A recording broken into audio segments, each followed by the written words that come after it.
Friends, स्वागत है आप सभी का आज की वीडियो में। ये पेज है डिकोड माइंड विद गुंजरिका। ये बहुत खूबसूरत पोस्ट लगी, मुझे बहुत अच्छी लगी, सोचा आप सबसे भी शेयर करता हूँ। थम जाया कीजिए जब थक जाए, मुड़ जाया कीजिए जब राह अपनी ना लगे, आने दीजिए थोड़ी दूरी घर, नज़दीकियों से जी घबराने लगे, सुन लिया कीजिए जब मन फुसफुसा कर कहे कुछ, उसे चीखना पड़े, ऐसी नौबत क्यों आने देनी है। थम जाया कीजिए जब थक जाए, रुक जाना चाहिए, थम जाना चाहिए, संभल जाना चाहिए, देखना चाहिए कि आखिर थक क्यों रहे हैं। क्योंकि जीवन थकने के लिए नहीं है, जीवन थमने के लिए ही है, जीवन संभलने के लिए ही है। पहले ही बंदा बहुत थका हुआ है, बचपन से ही थके हुए लोग, मन में इतना कुछ चल रहा है, बचपन में पता नहीं लगता है, लेकिन माइंड में बहुत कुछ होता है। छोटे से बच्चे के मन में भी बहुत कुछ होता है, वो भी डर रहा होता है, पेपर्स को लेकर, यूनिट टेस्ट को लेकर, किसी चीज़ को लेकर, बुली होने को लेकर, टीचर से किसी डर गया, पेरेंट्स से डर रहा है, ओस पड़ोस से डर रहा है, कितनी सारी चीज़ें होती हैं। थम जाया कीजिए जब थक जाएं। जीवन में आपको कभी भी पता लग रहा है ना कि आप जो है थक रहे हैं, आप कहीं पहुंच नहीं रहे हैं, आपको अच्छा नहीं लग रहा, आप अपने साथ नहीं हो रहे, ज़िंदगी महसूस नहीं हो रही, तो रुक जाना चाहिए, थम जाना चाहिए। क्योंकि और थकने का कोई सार नहीं है, और खुद को थकाते रहने का कोई अर्थ नहीं है। कहीं भी आप पहुंच नहीं रहे, कुछ भी नहीं हो रहा, तबीयतें खराब ही हो रही हैं, कुछ भी समझ नहीं आ रहा, कुछ भी हाथ नहीं लग रहा। मुड़ जाया कीजिए जब राह अपनी ना लगे। वही बात है, कहाँ मुड़ेंगे आप जब राह अपनी ना लगे। मुड़ जाया कीजिए, खुद की तरफ मुड़ना है ना, खुद पे आना है ना, खुद पे ध्यान देना है ना। क्योंकि राह अपनी इसलिए नहीं लगती क्योंकि हम हृदय से नहीं कर रहे होते, हम खुद से टूट के सब कुछ कर रहे हैं, हम भीड़ के पीछे लग के कर रहे हैं। जो भी हम अपने हृदय से करते हैं ना, जो हमारी आत्मा से आता है ना, हमारी सोल से आता है ना, हमारे नेचर से आता है ना, वो चीज़ अपनी ही लगती है, वो रिश्ता अपना ही लगता है, वो हर काम अपना ही लगता है, सब चीज़ अपनी लगती है, संसार अपना ही लगता है, सब कुछ अपना लगने लग जाता है अगर वो दिल से आ रहा है। मुड़ जाया कीजिए, आपको अपनी तरफ ही मुड़ना है।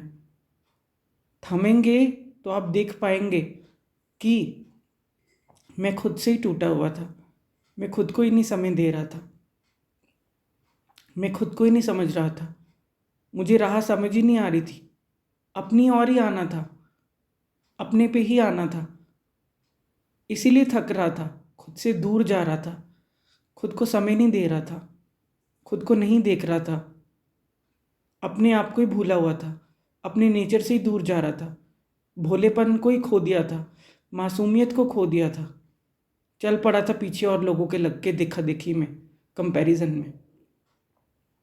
आने दीजिए थोड़ी दूरी अगर, नज़दीकियों से जी घबराने लगे। आने दीजिए थोड़ी दूरी अगर, नज़दीकियों से जी घबराने लगे। कोई भी चीज़ हो जीवन में, कोई रिलेशनशिप हो, कोई काम हो, कुछ भी हो जिसमें आप बहुत घुस जाएं, जिससे जी घबराने लगे, जी जो है अंदर से कुछ हमें कन्फ्यूजन होने लगे, अच्छा ना लगे, समझ ना आए, क्लियर ना हो चीज़ें, क्लैरिटी ना हो, आने दीजिए थोड़ी दूरी। दूरी का अर्थ यहाँ पे उस तरह से नहीं लेना है कि हम जो जी मुंह मोड़ लिया, हमने ऐसे कर लिया, तुम गए तेल लेने, तुम्हें ब्लॉक कर दिया, ये वो वाली बात नहीं है। थोड़ी दूरी का अर्थ होता है कि इतने अटैच मत हो, थोड़ा सा साक्षी भाव रखो, थोड़ा सा पीछे होके चीज़ों को देखो, अपनी अपनी स्पेस को समझो। क्योंकि कोई रिलेशनशिप हो, कोई काम हो, कुछ भी धंधा हो, कुछ भी हो संसार में, ज़्यादा आप किसी चीज़ के अंदर घुसे रहते हैं ना, तो एक समय या एक क्षण या एक मोमेंट्स ऐसी लाइफ में आ ही जाती हैं कि उन चीज़ों से भी जी घबराने लग जाता है। और जी घबराने का अर्थ यही होता है, चीज़ें क्लियर नहीं होती, क्लैरिटी नहीं होती, कॉन्फ्लिक्ट्स होने लग जाते हैं, समझ नहीं आता, जी घबराने लग जाता है, व्यक्ति डरने लग जाता है। तो आने दीजिए, थोड़ी दूरी का अर्थ है कि स्पेस आने दीजिए, अपनी अपनी स्पेस की वैल्यू कीजिए, अपना अपना ध्यान थोड़ा बहुत रखें, थोड़ा पीछे हटे, थोड़ा चीज़ों को देखें, फिर ही आप कर पाएंगे, फिर ही चीज़ें इम्प्रूव होंगी। जब हम खुद ही नहीं इम्प्रूव होंगे, अपने पे नहीं आएंगे, थमेंगे ही नहीं, अपनी तरफ ही नहीं मुड़ेंगे, अपनी ही वैल्यू नहीं करेंगे, अपनी स्पेस पे नहीं आएंगे, खुद को नहीं समझेंगे, तो और किसी की तो क्या ही वैल्यू कर लेंगे, और किसी काम में तो कैसे ही ग्रो कर लेंगे, कोई रिलेशनशिप को तो कैसे ही फ्लरिश कर लेंगे या आगे बढ़ा लेंगे, नहीं हो पाएगा। सुन लिया कीजिए जब मन फुसफुसाकर कहे कुछ, सुन लिया कीजिए जब मन फुसफुसाकर कहे कुछ, सुन लेना चाहिए। जब मन जो है ना कुछ कहना चाह रहा है, ये सारी चीज़ें थम जाया कीजिए, मुड़ जाया कीजिए, अपने पे आया कीजिए, आने दीजिए थोड़ी दूरी। ये सब मन इशारे ही तो दे रहा है, मन कहना ही तो चाह रहा है, मन कह ही तो रहा है अपने पे आ जाओ, मन यही तो कह रहा है संभल जाओ, फुसफुसा ही तो रहा है, और कौन इशारे दे रहा होता है।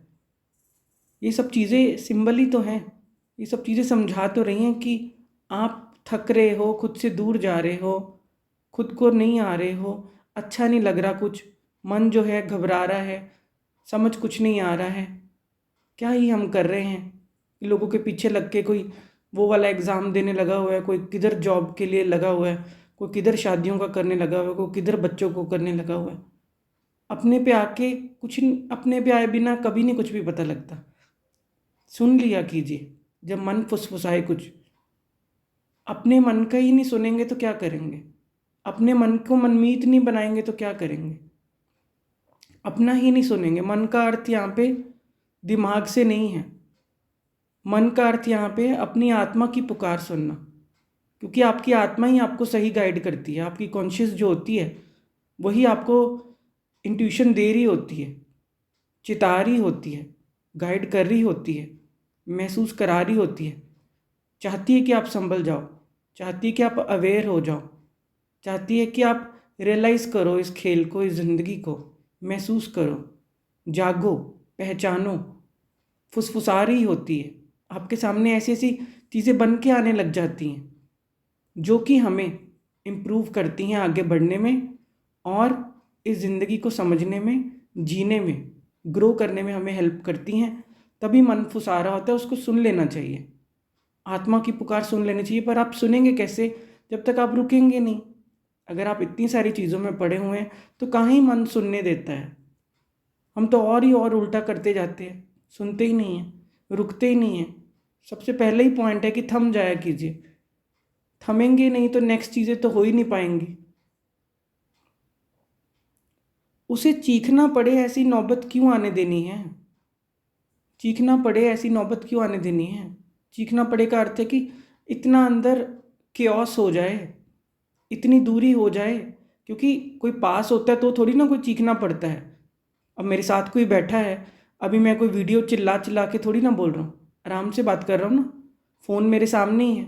अगर यही फ़ोन मेरे से सामने इतनी दूर रखा हो तो मुझे चिल्ला चिल्ला के बोलना पड़ेगा कि आवाज़ आ जाए, वीडियो में रिकॉर्ड हो जाए वॉइस। इतनी दूरी आने क्यों देनी है, सोचने वाली बात है ना, कि हमें चीखना पड़े, चिल्लाना पड़े, खुद से ही अपने आप से ही बात करने के लिए इतना हमें कोशिशें करनी पड़ी, हट करना पड़े, ज़बरदस्ती करनी पड़े। क्योंकि लोग यही कहते हैं, जिनको भी कह दो अपने साथ बैठने को तो वो कहते हैं कि हमें तो जी समझ ही नहीं आता कि बैठना क्या होता है, हमें तो जी समझ ही नहीं आता कि खुद से बात करना क्या होता है, हमें तो जी समझ ही नहीं आता अपने दोस्त बनना क्या होता है, ध्यान करना क्या होता है, कैसे करते हैं मेडिटेशन। वो ऐसी बातें करते हैं। भैया ये सब ही मेडिटेशन है जो वो कह रही हैं गुंजारिका। थम जाया कीजिए जब थक जाएं, रुक जाओ, संभलो, चीज़ों को देखो, सांस फूल रही है, कुछ समझ नहीं आ रहा, सर फट रहा है, भागा भागा है मन, चीज़ें क्लियर नहीं हैं, तो और ऑप्शन क्या है, और भागना है क्या। अशांत मन से कुछ भी किया हुआ और चीज़ों में आपको फंसाएगा, उलझाएगा, थकाएगा कि आपको आगे बढ़ाएगा। रुकना ही पड़ेगा ना, थमना ही पड़ेगा ना, शांत होना पड़ेगा ना, अपने स्वभाव पे आना पड़ेगा ना। इस ज़िंदगी में आप आए हो तो आराम से सब कुछ करने को होता है कि खुद को थका थका के करने को है? थका थका के कुछ पाया भी तो क्या पाया? नहीं। आराम से, आपसे बढ़ के कुछ नहीं है, हमेशा ये बात याद रख लेना। इसको महामंत्री बना लो। आप से बढ़ के, स्वयं से बढ़ के, खुद से बढ़ के, खुदा से बढ़ के, परमात्मा से बढ़ के और कुछ भी संसार में पाने योग्य नहीं है। आप अपने हो जाओ ना, और चीज़ें सब आपके लिए हैं, आप चीज़ों के लिए नहीं हैं। आप हो महसूस करने वाले, आप हो हर चीज़ के मालिक। आपको कोई चीज़ें आपकी मालिक ना हो पाए, वो आपके सर पे ना नाचे। कोई गाड़ी है, आपको उसको लेना है, कोई घर लेना है, घर आपका वो ना हो पाए। आपसे घर है, घर से आप नहीं हो। आप होगे घर में तो घर होता है। लोग ही ना हो घर में तो क्या ही होता है वो घर, उसको भूत बंगला कह देते हैं। 4 लोग रहते हैं, 4 जी रहते हैं तो घर होता है या कुछ होता है, या गाड़ियाँ होती हैं, हर चीज़ होती है। ये खेल हमारे लिए है, हमको महसूस करना है। कोई और चीज़ों को अपने सिर पे लेके नहीं वो करना, ना कोई यहाँ से ले जाता है। यहीं पे इन चीज़ों को भोग लेना होता है, इनका आनंद ले लेना होता है, रस ले लेना होता है। इसको सिर पे लेके नहीं घूमना कि उसके पीछे इतना थक जाना है, अपनी तबीयतें ख़राब कर लेनी है, ये अचीव करना है, वो अचीव करना है। पहले स्वयं को तो अचीव कर लो, स्वयं को तो आ जाओ। मुड़ जाया कीजिए जब राह अपनी ना लगे। अपनी तरफ तो मुख मोड़ लो, परमात्मा की तरफ तो मुख कर लो, अपने पे तो आ जाओ, खुद को तो समझ लो। कहीं खुद से ही ना हमें वो होने लग जाए कि राह अपनी ना लगे। क्यों? कोई भी राह संसार में कभी भी अपनी नहीं लग सकती जो व्यक्ति अपनी तरफ नहीं मुड़ा हुआ और अपने से नहीं जुड़ा हुआ, अपने पे जो नहीं आता, जो स्वयं से बात नहीं करता, स्वयं के साथ टाइम नहीं स्पेंड करता, वो संसार में कहीं पर भी चले जाए वो भटकता ही रहेगा। कोई चीज़ उसको संसार में अपनी नहीं लगेगी। क्यों नहीं लगेगी? क्योंकि वो स्वयं अपना नहीं है, क्योंकि वो खुद अपने से टूटा हुआ है, क्योंकि वो खुद अपने से दूर है। आने दीजिए थोड़ी दूरी, घर नज़दीकियों से जी घबराने लगे। आने दीजिए, वो नज़दीकियाँ है ही नहीं। जहाँ जी घबराने लग जाता है ना, उसको तो मैं नज़दीकियाँ समझता ही नहीं हूँ। वो पहले से ही दूरियों के ही साइन है। वो दूरियाँ आना कुछ बचा नहीं है। जहाँ से जी घबराने लगे, जहाँ से मन टूटने लगे, जहाँ अच्छा ना लगे, वहाँ दूरियाँ आ ही चुकी हैं। घबराने जैसा अब कुछ है भी नहीं है। पर वो सारे साइंस ये हैं कि आप अपना ध्यान रखना शुरू कीजिए। दूरियां यही कह रही हैं, जी घबराना यही कह रहा है, थकना यही कह रहा है, राह अपनी नहीं लग रही, ये सब इशारे यही कह रहे हैं कि खुद पे आओ, खुद के नज़दीक हो जाओ, खुद को समझना शुरू करो, खुद पे आना शुरू करो, खुद से प्यार करो, खुद को समझना शुरू करो, खुद के साथ टाइम स्पेंड करना शुरू करो। ये सारी चीज़ें यही सिंबल है, सिंबॉलिक है, यही सब साइंस दे रही हैं। सुन लिया कीजिए जब मन फुसफुसा कर कहे कुछ। ये सब चीज़ें यही हैं। ये हमें सुनते नहीं हैं, हम ध्यान नहीं देते, तभी तबीयतें ज़्यादा बिगड़ती हैं।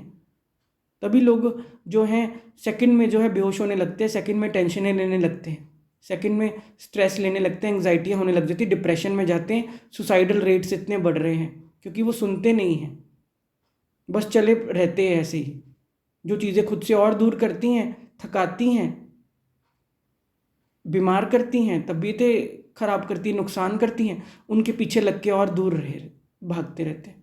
कोई रुकेगा तो सुनेगा ही, क्योंकि रुक के और काम ही क्या है। कभी आपने नोटिस किया कि जब आप ठीक होते हो तब मन कितना भी फुसफुसा रहा हो, हम इतना नहीं सुनते, क्योंकि ऊर्जा हमारी इतनी होती है, ठीक होती है, तो हम चल रहे होते हैं उसके पीछे लग के, सारी दुनिया जहान एक कर रहे होते हैं। पर जैसे ही कोई बुखार होता है, कुछ होता है, तो आप देखते हो कि जब मैं बेड पे लेटा हूँ या कुछ है तो मुझे ज़्यादा अपने बारे में पता लग रहा है, मुझे ज़्यादा समझ आ रहा है कि मेरे मन में क्या चल रहा है, चीज़ें ज़्यादा पता लग रही हैं कि मैं क्या सोचता हूँ या क्या होता है, या आसपास छोटे छोटे जेस्चर, कोई माँ बाप के या कुछ भी आप फील कर पाती हो, और दोस्त ने आपको पूछ लिया कि तेरा हाल ठीक है, ऐसे कुछ करके छोटी छोटी चीज़ें आप ज़्यादा महसूस कर पा रहे होते हो। ये रुक के यही साइन होते हैं कि जैसे आप रुकते हो तो ज़िंदगी आपको ज़्यादा पता लगती है, अपने करीब आप ज़्यादा हो पाते हो, समझ पाते हो, और ज़िंदगी अपने करीब होने पे ही है, खुद से जुड़ के ही ज़िंदगी है, खुद से टूट के कोई ज़िंदगी नहीं है। फुसफुसा कर कहे कुछ, सुन लिया कीजिए जब मन फुसफुसा कर कहे कुछ, उसे चीखना पड़े, ऐसी नौबत क्यों आने देनी है? ऐसी नौबत मत आने दो भाई। चीखना, चिल्लाना है, कलह कलेश, कॉन्फ्लिक्ट्स, इसके लिए ज़िंदगी नहीं है। बचपन से जो करना था कर लिया, बहुत हो गया। कितना करना है अब? क्या चीखने चिल्लाने जैसा है? क्या लड़ने जैसा है? क्या रूठने जैसा है? क्या ब्लॉक करने जैसा है? क्या कुछ करने के लिए? ऐसी नौबतें जीवन में आनी क्यों देनी कि इतना बेड पे लेटना पड़े, इतना कोमा में जाना पड़े, या इतना ट्रॉमास में जाना पड़े, या इतना डिप्रेशन में जाना पड़े? ऐसे लेट कर भी क्या समझे? इतना नुकसान करके नहीं होना होता, समय रहते संभल जाना होता है। यही ज़िंदगी का सहारा है। इसलिए कहा जाता है कि समझदार को इशारा काफ़ी। इतना नुकसान करके नहीं उसका कुछ होता कि शरीर की भी बैंड बज जाए, अंदर भी बैंड बज जाए, रिश्ते भी सारे खराब हो जाएं, बिजनेस में भी सारे घाटे हो जाएं, फिर संभले तो फिर हम क्या ही संभले। इतना सब कुछ गवा कर समय रहते बंदा संभल जाए। इतनी लंबी राम कहानी होने क्यों देनी है? इतनी लंबी खिचड़ी पकानी क्यों है? समझदार को इशारा काफ़ी होते हैं ना, संभल जाओ समय रहते। ज़िंदगी इतने इशारे तो देती है, प्रतिदिन दे रही है सभी को। और संभलना कैसे होता है? अपने साथ बैठना, सारा दिन जो करते हो वो सोचना, क्या क्या हमसे गलत हो जाता है, कुछ क्या हो जाता है, कहाँ हम ध्यान नहीं देते, कहाँ हम नहीं बैठते, माँ बाप के साथ नहीं टाइम स्पेंड करते, या कुछ भी है, दादा दादी को नहीं पूछते, आसपास कुछ भी बोल जाते हैं, किसी को हर्ट कर जाते हैं। अपने को रुकोगे तो इम्प्रूव करोगे ना। चेक एंड चेंज तभी होगा ना। चेक करोगे तो चेंज होगा ना, इम्प्रूव होगा ना। ये चीज़ों को समझो, छोटी छोटी बातें हैं, इतनी सी बात है। डीकोड करो, समझो। ये पोस्ट बहुत अच्छी है, मुझे लगी तो मैंने शेयर किया आप सभी से भी। अगर आपको कुछ डाउट है, आप कुछ शेयर करना चाहते हैं, कुछ पूछना चाहते हैं, तो आप कर सकते हैं कमेंट। आज के लिए इतना ही। ध्यान रखिए अपना, मिलते हैं अगली वीडियो में।